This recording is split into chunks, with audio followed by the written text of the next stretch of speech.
Сәлем құрметті супер көрермендер, бүгінгі видеода қалай алғашқы 1000 подписчикті жинау туралы айтатын боламыз. Өткен видеоларда монетизация деген видеода көп оқырмандар 1000 подписчикті қалай жинаймыз, 4000 сағатты қалай жинаймыз деген сұрақтар көп келді.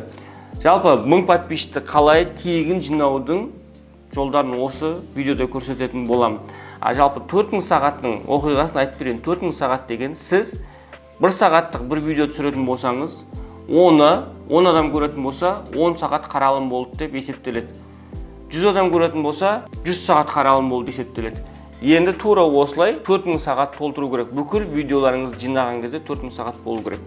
Жалпы бұл түсінікті деп ойлаймын. Алғашқы 1000 подписчикті қалай жинаудың комментарий жазу арқылы жинаудың әдісін осы каналда бар, видеода түсіріп қойғам. Бұл видеода басқа әдістерін айтатын боламыз. Жалпы YouTube'та білесіздер, кәдімгі стандарт видео бар, шортс бар. Екеуінің алгоритмі екі түрлі жұмыс жасайды. Стандарт видеоныкі сіз YouTube'қа видео жүктегеннен кейін оны ары қарай өзіңіз продвигать ету керексіз. Оны кәді айтам. Ал шортста сіз жүктегеннен кейін YouTube оны автоматты түрде өзі басқа адамдарға көрсетіп шығады. Егер де сіз стандарт видео түсіретін болсаңыз, ол видеоңыздың жалпы аудиториясы кім екенін анықтау керексіз. Егер де сіз үйде отырған әйел кісі болып, тамақ пісіру, бала күтімі, бет күтімі, шаш күтімі туралы айтатын болсаңыз, онда именно мамочки деген, ата-аналар деген, мамалар деген WhatsApp группаларға жібересіз. Мынаны көріңдер, сендерге пайдалы болады деп. Ал егер де сіз құрылыс саласында болатын болсаңыз, сварщик, техник, тағы да бір нәрсе, сіз сондай еркектер, сондай техникамен қызығатын, сондай производствода жүрген, өндірісте жүрген группаларға жібересіз. Құрылыс саласында жүріп, әйелдерге отыратын чатқа жібермеңіздер. Өткен ол жерде сіз алгоритмді бұзасыздар YouTube'тың. Одан кейін бұл бірінші жол, хотя бы чатқа жіберуді.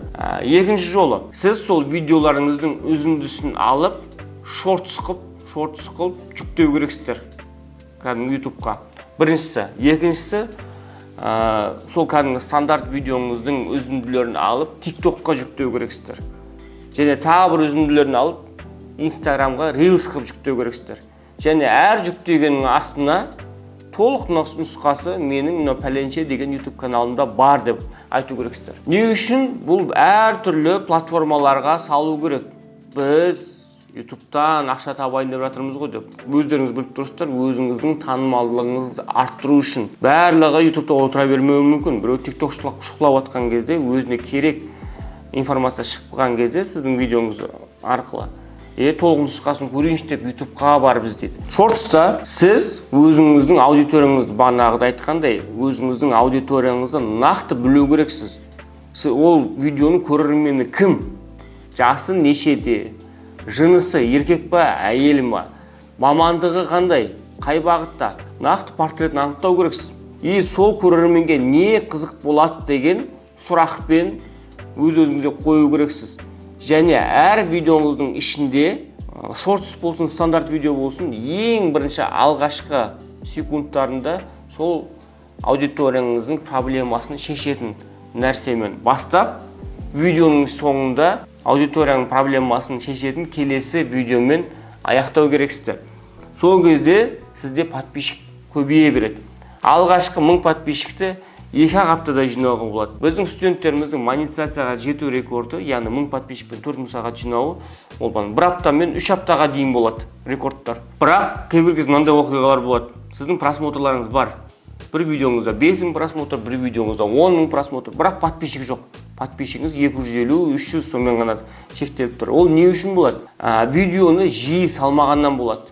Любой адам подписка жасамас бұрын, енді любой демей-ақ қойын, каналыңызға кіріп көреді 30-40% қандай адам өзі фейк емес па деп. Видео аз болатын болса, бұл енді бастап жатқан біреу, либо біреудің видеосын алып жүктеді дейді, тіркелмейді. Сондықтан да сіз аптасына 3 видео түсіріп отыратын болсаңыз, адам кіріп көрген кезде, мынау серьезный адам екен деп тіркеле бастайды. Сіз видеоңыздың ішінде міндетті түрде каналға тіркел деп айту керексіздер. Көп ютуберлер, блогерлер каналға тіркел, подписка жасаға деген сөздерді видеоның соңында айтады. Аналитикасын қарайтын болсаңыздар, адамдар видеоға кірген кезде басында 90% отырады, видеоның соңғы жағында вообще адам бәрі кетіп қалады. Сол ең соңында адам бәрі кетіп қалған кезде каналға тіркел деген сөз айтып отырады. Сондықтан да соңында айтпаңыздар, басында айтыңыздар, каналға тіркел, лайк бас деген сөздер. Және жай ғана тіркел емес, не үшін тіркелу керектігін айту керексіздер. Мен байқадыңыздар ма? Келесі видеода мен мынау туралы шығарам деп айтам. Немесе менің каналымда мынандай видео бар деп әр видеомда айтып отырам. Көп видеоларында. Не үшін? Өйткені басында айтқан сайын, сол қаншама көп көрермен кірген сайын, соғұрлым мен каналымда қалу проценті арта береді. Мен оны көрмеймін де, подписка жаса деген кезде баспаймын да, басқалар жасаймы, ол басқалар да жасамайтын шығар деп өзін мысалға алып отырып нәтиже шығарады. Шын мәнісінде олай нәтиже шығармаңыздар. Статистика деген нәрсе бар. Егер де сізді 1000 просмотр болатын болса, 1000 просмотрдың 10-ы сізге подписка жасайды. Ешне нәрсе демесеңіз. Бірақ каналға тіркел, келесі видеода мен қалай бетонсыз үй соғу туралы айтатын боламын дейтін болсаң, соны жіберіп алмау үшін каналға тіркеліп қой деп айтатын болсаң, 1000 просмотрдың уже 200 просмотры подписчик болады деген сөз. Өткен сен аудиторияңа байланысты проблемаларды қозғап жатсың. Мінеке құрметті супер ютуберлер, осы видеода бәріне қол жетімді қысқа нұсқа түрін айттым. Келесі видеоларда, егер осы бағыт қызық болып жатса, келесі видеоларда тағы айта кетем, комментарияға жаза кетіңіздер, плюс қоя кетіңіздер, қызық болып жатса білмеймін. Не қандай тема тыңдағыңыз келеді, соны жаза кетіңіздер. Келесі видеоларда сол туралы айтуға тырысамын. Сау сәлемет болыңыздар, аман болыңыздар. Каналға тіркеліп қойыңыздар, келесіде сіздердің жазған комментариядағы видеолар шығу мүмкін.